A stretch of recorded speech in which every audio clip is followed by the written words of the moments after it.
Hola, soy Sergio Nájera, mi número de matrícula es AL060021, resido en la Ciudad de México y estudio la ingeniería en tecnologías computacionales. Ahora voy a dar una breve explicación sobre algunas preguntas que nos pide la plataforma para mi proyecto integrador de la materia de cálculo integral. La primera es, ¿qué es el centro de gravedad? El centro de gravedad es un punto imaginario en una masa o en un cuerpo en donde se ejercen todas sus fuerzas, en donde se encuentra la sumatoria de todas sus fuerzas. Para poder explicar esto mejor, ejemplificaré con esta botella. Aquí tenemos una botella con agua y si la colocamos de esta manera, como anteriormente lo mencioné, el centro de gravedad es el lugar o es el sitio en donde existe la sumatoria de sus fuerzas. En este caso, en donde se ejerce más fuerza del objeto o del cuerpo o de la masa hacia el centro de la Tierra, o que tiene menos resistencia hacia la fuerza gravitatoria, sería en esta parte de aquí, en esta parte que señalamos de aquí. Porque esta parte es donde se encuentra toda la sumatoria y a continuación explicaré por qué. Si lo colocamos de esta manera, vamos a percatarnos que ahora el peso de este objeto se encuentra acá. Y aquí podremos encontrar el centro gravitacional.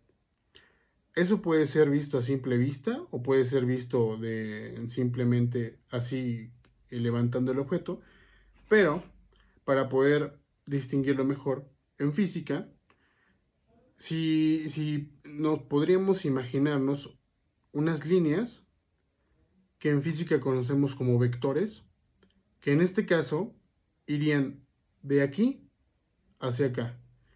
Aquí comenzarían y aquí terminarían. Así, sobre toda la circunferencia de esta botella. Esto indicándonos que cada uno de esos vectores es un indicativo de la fuerza que se ejerce desde acá hasta acá. Siendo así, teniendo varios de ellos, aquí se centraría la sumatoria de esas fuerzas que se ejercen. Y aquí tendríamos el centro gravitacional, el centro de gravedad. Si volteamos la botella, ahora esos vectores los podríamos representar al revés. Ya no serían de aquí hacia acá, como al comienzo. Ahora serían de acá hacia acá. Una línea dibujada de aquí hacia acá. En esta parte de aquí se concentraría toda la fuerza y la sumatoria de las fuerzas de los vectores resultantes. Y aquí encontraríamos el centro de gravedad. Ahora, vamos a revisar qué es un sistema unidimensional y bidimensional. Bueno, esta pregunta se responde muy sencillo con una representación gráfica de un plano cartesiano. Primero vamos a ver qué es un sistema unidimensional. Hemos escuchado a lo largo de la historia, en películas, en documentales, en artículos, en diferentes situaciones coloquiales de nuestra vida cotidiana, que vivimos en una tercera dimensión. Pero ¿qué sucede? Entonces existe una segunda dimensión y existe una primera dimensión. Y seguramente existirá una cuarta dimensión que aún no podemos explicar bien al 100%. Existen teorías que puede ser el tiempo y lo retráctil de él, pero al final del día son teorías. Bueno, sabemos entonces que vivimos en una tercera dimensión. Ahora, ¿cuál sería la primera dimensión? Se los voy a representar en una forma gráfica. Para eso emplearé esta hoja.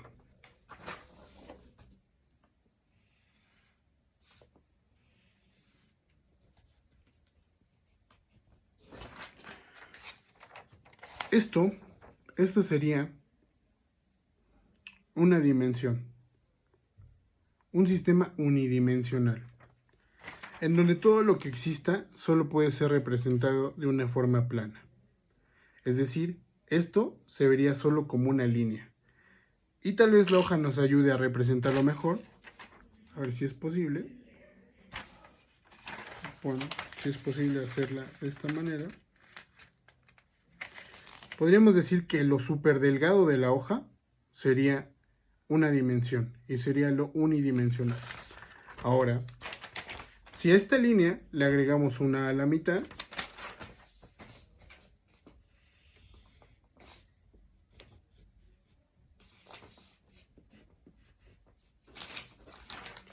ahora tenemos un sistema bidimensional, de 2 dimensiones.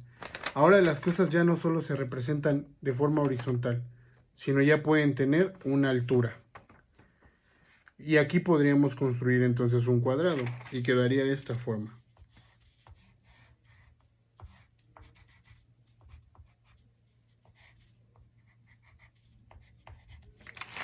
Quedaría así.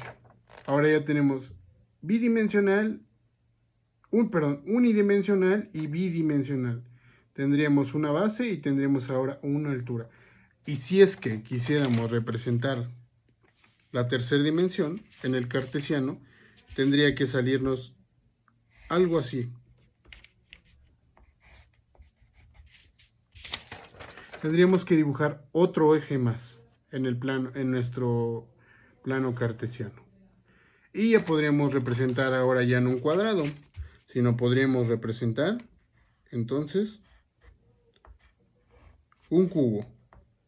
En lugar de dibujar un cuadrado, encontraríamos un cubo, porque tendría 3 dimensiones: unidimensional, bidimensional y hacia el fondo tridimensional. Entonces ya no dibujaríamos un círculo, sino dibujaríamos una esfera. La mecánica de los fluidos es una rama de la física que se encarga del estudio del movimiento de los fluidos y también de las cosas que los rodean o sus contornos de los mismos. Es importante saber que los fluidos tienen una característica principal: carecen de resistir a esfuerzos cortos.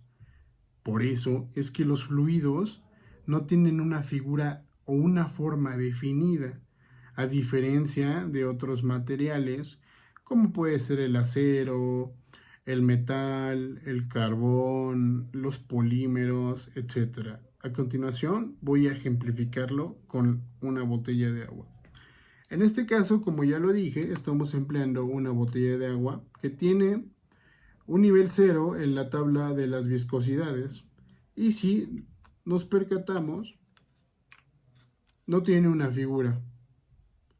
No tiene una figura regular. No tiene una figura diferente a diferencia de este polímero, ¿no? Este polímero sí tiene esta figura de botella. Este es otro polímero, sí tiene esta figura de botella, de taparrosca, perdón. Es importante también mencionar que muchos de estos fluidos siempre van a tener esa característica. No tienen resistencia a los esfuerzos cortos. E incluso uno de los fluidos más viscosos que podemos encontrar son los fluidos newtonianos.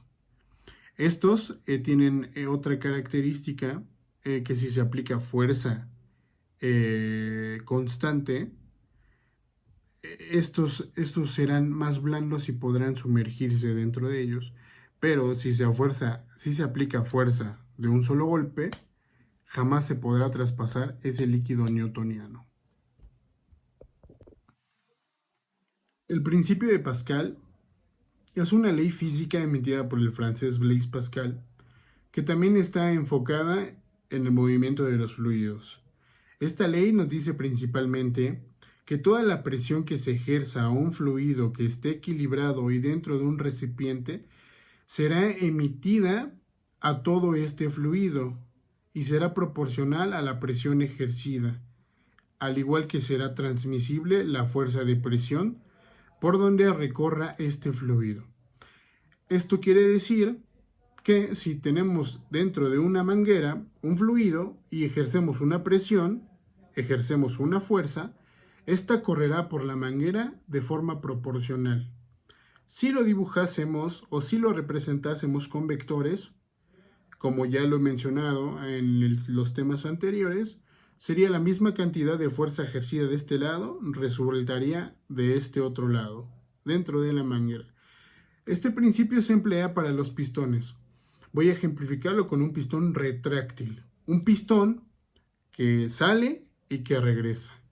De un lado de un lado, entra fluido por ese pistón, que hace que se mueva hacia adelante, y de este lado, el líquido regresa al circuito, y de este lado se ejerce igual fluido y hace que el pistón sea retráctil y que regrese. Así es como funciona este principio de Pascal. La fuerza variable y constante, como su nombre lo dice, es una fuerza que se encuentra presente, pero que puede cambiar su magnitud. Esta puede depender de diferentes elementos que se encuentran en el cuerpo o en el objeto en donde se esté ejerciendo esa fuerza. Es decir, no es lo mismo emplear o empujar este cuerpo de esta manera a que si cambiase el ángulo de inclinación y ahora solito cae y ahora representará más trabajo para alguien. Es lo mismo que empujar un auto en un lugar plano o empujar un auto en una pendiente. Otro ejemplo que se acerca más a lo que se refiere esto de la fuerza constante y variable es cómo se ejercería la fuerza en un resorte o en una liga. Si uno tiene un resorte y lo jala, este va a mantener la misma fuerza de ambos lados, pero va a llegar un momento en el que puede deformarse. Se deforma ese resorte y ya no cumple con la característica de rectitud. Ya no será una fuerza uniforme y ahora cambiará la magnitud de la fuerza opositora de este cuerpo o de esta masa.